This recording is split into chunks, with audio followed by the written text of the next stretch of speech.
আসসালামু আলাইকুম। ওয়ালাইকুম আসসালাম। আমি ইমরান পারভেজ, এসছি আমার চ্যানেলের পক্ষ থেকে। আমি বাংলাদেশের বিভিন্ন অঞ্চলে জীবিত বীর মুক্তিযোদ্ধাদের নিয়ে ডকুমেন্টারি তৈরি করছি। আজ এসছি আপনার কাছে। আপনি কেমন আছেন শারীরিকভাবে? আলহামদুলিল্লাহ, খুব ভালো হয়েছে। আমি শুনলাম যে আপনি 1965 সালের ভারত পাকিস্তান যুদ্ধ এবং 1971 সালের বাংলাদেশ এবং পাকিস্তানের যুদ্ধে, দুইটি যুদ্ধেই আপনি অংশগ্রহণ করেছেন এবং বিজয়ী হয়েছেন। তো আমি প্রথমে জানতে চাচ্ছি যে আপনি যে 1965 সালে প্রথমে পাক ভারত যুদ্ধে অংশগ্রহণ করলেন, তখন আপনি কি করতেন? তখন আমি চাষ কাজ করতাম। জি। তারপরে আমাদের খবর দিল যে যুদ্ধ লিখেছে, শুনে যেতে হবে। আমরা 8টা ছেলে শিক্ষা ছিলাম, জি। মুজাহিদ শিক্ষা ছিলাম। ও, মজার ট্রেনিং প্রাপ্ত ছিলেন। হ্যাঁ, আচ্ছা। এবার আমাদের ডেকে নিয়ে গিয়ে চৌকাতার ডাকে নিয়ে গিয়ে ওইখানে পৌঁছে যে ইসাখালি যখন যুদ্ধ হয়ে যায়, এক বাগানের মধ্যে ঢুকে দিল, যে এইখানে লাইন পর্যন্ত পড়ে গেলাম মরগাঙের ধারে। তারপরে এক বট গাছের সাথে ফায়ার হচ্ছে, আর আমাদের নিচে পড়ছে। সেইখানে গিয়ে আমরা লাইন পর্যন্ত পড়ে গিয়ে আমরা এলাম যে 5টা এলাম যে ধরলাম, আচ্ছা। আর অনেকগুলো রাইফেল। 5টা এলাম যে যখন ধরে তখন ফায়ার দিয়ে একবার ঝপ করতো। তারপর খেয়াল করে দেখছি তো বট গাছ ফায়ার হচ্ছে। তারপরে তখন আমরা এই পরিমাণ এলাম যে একটু ট্যাঙ্ক উঁচু করেছিলাম, যেমন উঁচু করে ঘুরে যায়, একবারে 5টা এলাম যে কম না, বট গাছ ঘিরে সাফ করে পড়ে গেল। কিছু না 400-500। আচ্ছা, 1965 সালের ভারত পাকিস্তান যুদ্ধ কতদিন ব্যাপী হয়েছিল? ও তখন যুদ্ধ হয়েছিল মাত্র 15-16 দিন, ঠিক আছে। কিন্তু আমার চাকরি হয়েছিল। চাকরিতে ছিলেন আপনারা? ওটা মুজাহিদ বাহিনী, ওটা কার নেতৃত্বে তৈরি হয়েছিল? আয়ুব খান। Ayub Khan, field marshal Ayub Khan.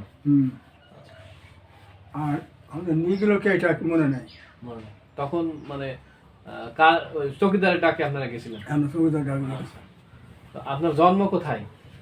আমার জন্ম হয়েছে তেহট্ট থানা দিকপুর, জেলা? জেলা নদিয়া। নদিয়া জেলা, মানে তৎকালীন ভারতের, এখন তো ভারতের ভিতর ছিল। এখন ভারতের ভিতরে। 1947 সালে কি আপনার জন্ম হয়েছিল? 1947 যখন ভারত পাকিস্তান আলাদা হয়ে গেল? না, আমার জন্ম হয়েছে 1935 সালে। 35 সালে? হ্যাঁ। তো যখন 1947 সালে দেশ বিভাগ হয়ে গেল, মানে ওঠাপালা বলে স্থানীয় ভাষায়, তখন আপনার কিছু স্মৃতি মনে আছে?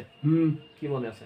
ওই আমরা পালিয়ে আসলাম তখন, আমরা আব্বারা 6টা ভাই, ওই গাড়ি ধরি, 6টা গাড়ি ধরি, খাবার মানে করছিল। পালিয়ে আসেন কেন? হিন্দুরা সঙ্গে গণ্ডগোল তাই দিয়েছে, আচ্ছা। আমাদের ঘরে দল করে ফেলছে। তখন আমরা বাধ্য হয়ে ওই খাবার টাবার, দুটো খাবার মানে উপস্থিত, দুটো চাল ডাল, যে পরিমাণ খাবো সেই পরিমাণ নেপালে আসে।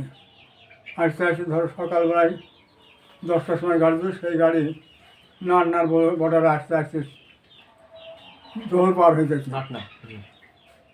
ঠেকাচার আসে। কারা ঠেকাচ্ছে? পুলিশে ঠেকাচ্ছে, বাবুরে ঠেকাচ্ছে, ঘোড়রা ঠেকাচ্ছে, এবং ঠেকাচ্ছে।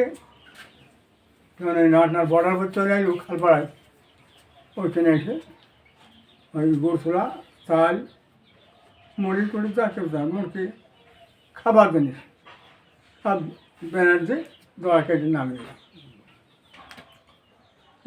সবাইকে গাড়ি ছেড়ে দিলে, আব্বার গাড়ি ছেড়ে দিস না। আমি আব্বার আসবে, আব্বার সঙ্গে যাবো।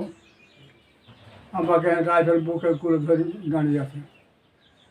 আব্বা তো ভয় করছে না, শক্তিশালী মানুষ, ও পুলিশের কাছে মনে করে না। তখন গুলি আছে, থাকতে বেশ সময় লেগে গেল। আমি যখন দৌড়ে গিয়ে গাড়ি 5 উঠে পড়েছে, তখন ওই পুলিশটা বলি ছেড়ে মারা পড়েছে, তখন ছেড়ে দিল। একটা পুলিশটা খুব খারাপ, 1200 খানকে ছিল। ভালো পুলিশটা বলি ছেড়ে চলে কানতে আনতে, তখন ছেড়ে দিল। আব্বা দরজা গুছে নিল, নিয়ে আমাকে তুলে করে কিনে বসে গেল, বসে গাড়ি চলে আসি, চুমুরার ভাত গাড়ি চলে আসে, খটখট খটখট করে চলে আসি, তখন অন্ধকার হয়ে গেল। আব্বা বলছে কমনে যাবো, কারা মারা কমনে গেল, ফুবু ফুবু আর মা আর দাদিমা, বোন সাজেদা আবেদা ওরাই আছে। তারপরে দেখছি উকিলের বাগানে, দাদিমা বলছে দেখেন দাঁড়া, আব্বা গাড়ি থেকে দাঁড়াইল, মান্ডা থেকে কোথায় পানি, কোথায় কী খাবো, মানে ধরে একটা বালতি এনে রেখে উকিল ডাকাতের বাড়ি থেকে এক বালতি পানি নিয়ে এসে পানি খাইল, খেয়ে বোন দাদিমা পো গাড়ির উপর বসলো, মা বসলো কিছুই, আব্বা গাড়ি ঘরের উপর বসলো, আমি কাঠের উপর শেঁকড়ের উপর বসলাম। বসার পর মা বলছে কিছু পানি খাতে, আমি কিছু খাবো না, খিস্তিটা কিছু নেই। তারপর ওই এক মুঠ মুখে তুই মুখে দিয়ে পানি টানি খাইয়ে রাত কেটে গেল। সকালবেলায় ওই বোরগে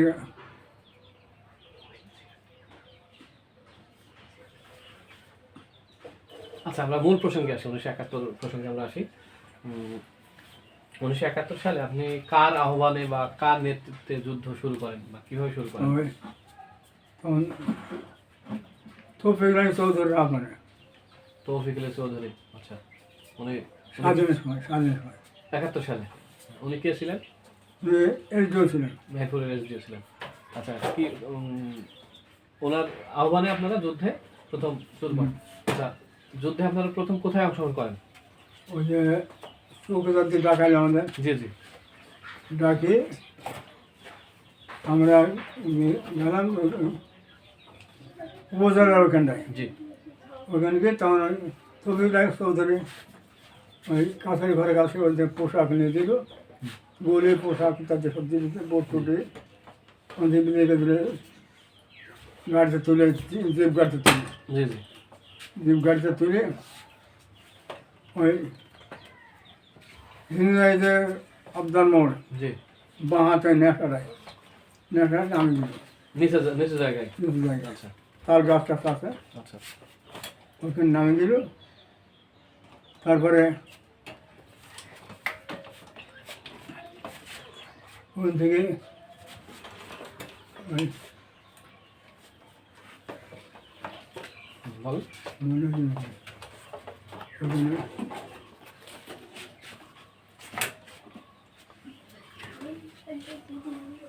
ওখান থেকে কোন জায়গায় যে মানে বিশ্বকাপের যুদ্ধে না ওই চুটলে? না ওই অবদান মনে নিয়ে গেল, জি নিজে আমরা লাইন করে শুনে ওই সানবান্ধন পাওয়ার গাছের কাছে ওই কিন্তু চলতেই মধ্যে করে গেলাম, জি। দিয়ে লাইন করে শুনে পড়ে দিয়ে যখন দেখছে ঘাম ঘাম করে পড়তে কোন জায়গায় এটা? বিষয় খালি বিষয় খালি, হ্যাঁ হ্যাঁ। ওই তারপরে আমরা এক আম গাছে লাইন পর্যন্ত পড়ে গেলাম। তারপর যখন 2-3 বম পড়ে গেল, মানুষ টানুষ মরে সব ফাঁকাই গেল। আপনাদের সহযোদ্ধা যারা যারা অনেকে মারা গেছে। সাদা মুজাহিদ ছিল, আনসার ছিল, ইফার ছিল, যারা চাক সব শব্দ ছিল নির্বাচন 3 দিন একদম উঠতে পারেনি। 3 দিন ওখানে আপনারা? 3 দিন না খাওয়া না দাওয়া, না পাওয়ার পর 3 দিন পর রাতে বেঁচে গেলাম। ডাব ডাব পেটি পানি খাওয়া কিছু খাতো নেই। তারা সকালবেলাতে দেখছি ভোরবেলায় 3 রাজাকর বিহারি, বিহারি। আচ্ছা একটা মেয়ে একটা বাচ্চা হয়ে পড়ে আছে ঘরে একলাই, আর কেউ নেই। ওই মেয়েটাকে নিয়ে টানটান করছি, বিহারিরা। বিহারি 3 বিহারি। এবার আমি আরজ বলে একটা ছেলে আছে ইপিআর, আরজ যা গো ঘর সরাকে ধরে আর চলে ব্যানার মেরে এই তো আর একটা ব্যানার মেরে এসে একটা ধরে ব্যানার মেরে খোঁচে কত চেয়ারম্যানের বাদ জানা থেকে ধরে সে মেয়েটাকে বললাম আচ্ছা আপনি মেয়েটা রাখেন 1971 সাল তৎকালীন চুটলিয়া চেয়ারম্যান ছিলেন সদস্য ছিলেন, ওনার কাছে তার মেয়েটাকে আপনারা হস্তান্তর করে রেখে আসলেন। তারপর আবার দিন খেতে খেতে সন্ধ্যে লেগে গেল খাওয়া দাওয়া নেই খাওয়া দাওয়া চেয়ারম্যান বাড়ি হলো? চেয়ারম্যান বাড়ি খাওয়া দাওয়া করলাম সন্ধ্যে ভোর হয়ে গেলে সব ছেলেদের বসে নিয়ে গিয়ে আমাদের 15-16 জন আছে 15-16 জন। আমার দাদা আমাদেরকে খেতে দেন কিন্তু বাপ পান্তা ভাত আর কি দিতে পারবে না তো পান্তা ভাত কাঁচা পেঁয়াজ দিয়ে দিল কলা পাতাকে কেটে তাই যা হাতে হাতে খেয়ে হাঁটতে হাঁটতে চড়া মানে হাঁটতে হাঁটতে চলে আসলাম আর দিনে যত ব্রিজবন চলে আসে তিন দত্তর ব্রিজ, জি। হ্যাঁ তখন কে যেন সব তখন ভোর হয়ে গেছে 8-9 সময় হয়ে গেছে তখন বলছে কে যেন বলতে যায় ওইখানে সব ফায়ার হয়েছে আর পেছনে তার কাছে কেউ নেই ব্রিজ পার হওয়ার পর আমসুপি কুঠিপাড়াতে সেই খবর পাচ্ছেন হ্যাঁ। আপনারা? তারপরে উঠে পাঠে মানে তো পৌঁছায়নি পৌঁছানি তার আগেই তাকে কেউ নেই আপনি কি তখন রাস্তা দিয়ে আসছেন নাকি মাঠ দিয়ে আসছেন? না রাস্তায় উঠে পার হচ্ছে না, আপনার যে জেলা থেকে চুয়াডাঙ্গে আসলেন, চুয়াডাঙ্গা থেকে ওরা আমসুপি মাঠ ভেঙে মাঠ ভেঙে আসছেন, রাস্তা দিয়ে না? না মাঠ ভেঙে আসছে তার ওই ব্রিজের কাছে ওখানে আচ্ছা, পার হচ্ছে পার হওয়ার পর ওখানটায় কী করবো তারপরে কে বলছে এখানে সব ফায়ার হয়েছে রাত্রে আর পেছন থাকছে একটা মানুষ হবে শহরে আগে আছে জি। তারপর বাহিনী পড়লাম বাহিনী পড়ে দেখছি একজন না একজন রুট নামাজ পড়ছে একজন খাবার চালাম তো খোয় আর মরে দিয়ে গুড় আর খোয় গোড়া খয়। দিয়ে তো পাঁচান খেয়ে হাঁটতে হাঁটতে কাঁটি কাটা নেই পড়লো নামতে নামতে ওইটুক পার হয়েছে সন্ধে ঘুরে হয়ে যায় আচ্ছা, ভয়ে ভয়ে ভয়। ওই কাঁটি কাটা পার হয়েছে সন্ধে ঘুরে হয়ে তারপরে ওই কুড়ের মারে ভোগ দিয়ে ওখানে বিরিয়ানি ওখানে পুল মতন আছে ওই ফরাস ফেলা মতন আছে জি। আর হয়ে ঢক হয়ে পুল গিয়ে নেই অত অনুযায়ী তার অন্ধকার হয়ে গেল তারপরে গ্রামের মধ্যে জানাম তো এই কারো কারো বলছি তোমার বাপা শরীর পালিয়ে গেছে ও বাড়ি এসে দেখলেন আপনার পিতা মাতা কেউ নেই, সবাই চলে গেছে ভালো। এই গল্পরে শুনো তারপরে এসে দেখে ধমধম করে পিছনে গেল ছঞ্চি গেল আমার ধমধম করে পিছনে গেল বৃষ্টি, আচ্ছা। বাড়ির মধ্যে ঢোকার ক্ষমতা আর সাহস করছিল হাঁ করছে বাড়ির মধ্যে সংসার করছে তারপর পান ছেড়ে গেলে মাঠে মাঠে হাঁটতে হাঁটতে চলে গেলাম কিন্তু নাট নেই সব বাপা আমরা কি তখন দেখাশোনা করে হাঁটতে হাঁটতে চলে গেলাম বেতাইকে সৈজনের কাছে গিয়ে বেতাই ক্যাম্পে গেলাম, রাইফেল জমা দিলাম শহীদ সাহেবের কাছে রাইফেল জমা দিলেন। বুঝতে যা তুই দেখা সাক্ষাৎ করে এসে ঘুরে ফিরে এসে তারপর উনি কি আপনার আগে থেকেই পরিচিত? হ্যাঁ ওদের আগে থেকে পরিচিত আমাদের দেশের মানুষের আসতো আত্মীয়। মাদের হচ্ছে মামা একজন পরিচয় তারপর তারপরে অবশ্যই ঘুরে দেখাশোনা করে যা বলে যা কারণ রাইফেল নেই তখন ওই টুকটাক টুকটাক দুটারি গুলো নেই আর ওই লাইন পরিশ্রম করতে না বিশাখালী যুদ্ধের পরে হ্যাঁ আপনি বাংলাদেশের অভ্যন্তরে আর কোথায় কোথায় যুদ্ধে অংশগ্রহণ করেছেন? আপনার নেতৃত্ব কে দিয়েছে? কার নেতৃত্বে যুদ্ধ? ওই এসব ছিল কমান্ডার ইউসুফ। ইউসুফ কমান্ডার ছিল আর ওই জায়গা বিশেষ ইউসুফের কারণে ওই টিকটকের গিয়েছে আর খেয়াল করেছে কমে কী হয়েছে লাইন ফোন পড়তে হয়েছে আর গুলি করেছে গুরুত্বপূর্ণ দু একটা যুদ্ধের কথা মনে আছে, এখন স্মরণে আছে? ওই একটা মোনাখালী মোনাখালী, মোনাখালী, আচ্ছা জি। ওখানে আর কি করছিলেন তাকে মনে আছে? ওখানটায় একটা রাজাকর মারা হয়ে গেল আর একটা ধরে গিয়ে বেতায় পৌঁছে গেল ধরে মানে জীবিত পাকড়া করছে। হুম। আচ্ছা। আর জেলার খালে জিয়ালার খান। ওইখানে জেলার খালে ওইখানটাতে ধরে নিয়ে গেলাম পাক পাক আর্মি না রাজাকার? ও রাধাকর। রাজাকার ধরছেন। তারপর আর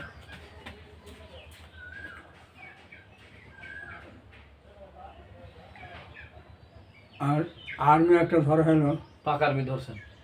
কোথায় থেকে এটা? ওইটা পাকা আর্মি ধরে মনে খাচ্ছি মনে হয় থেকে। আচ্ছা, মনে পড়ছে না।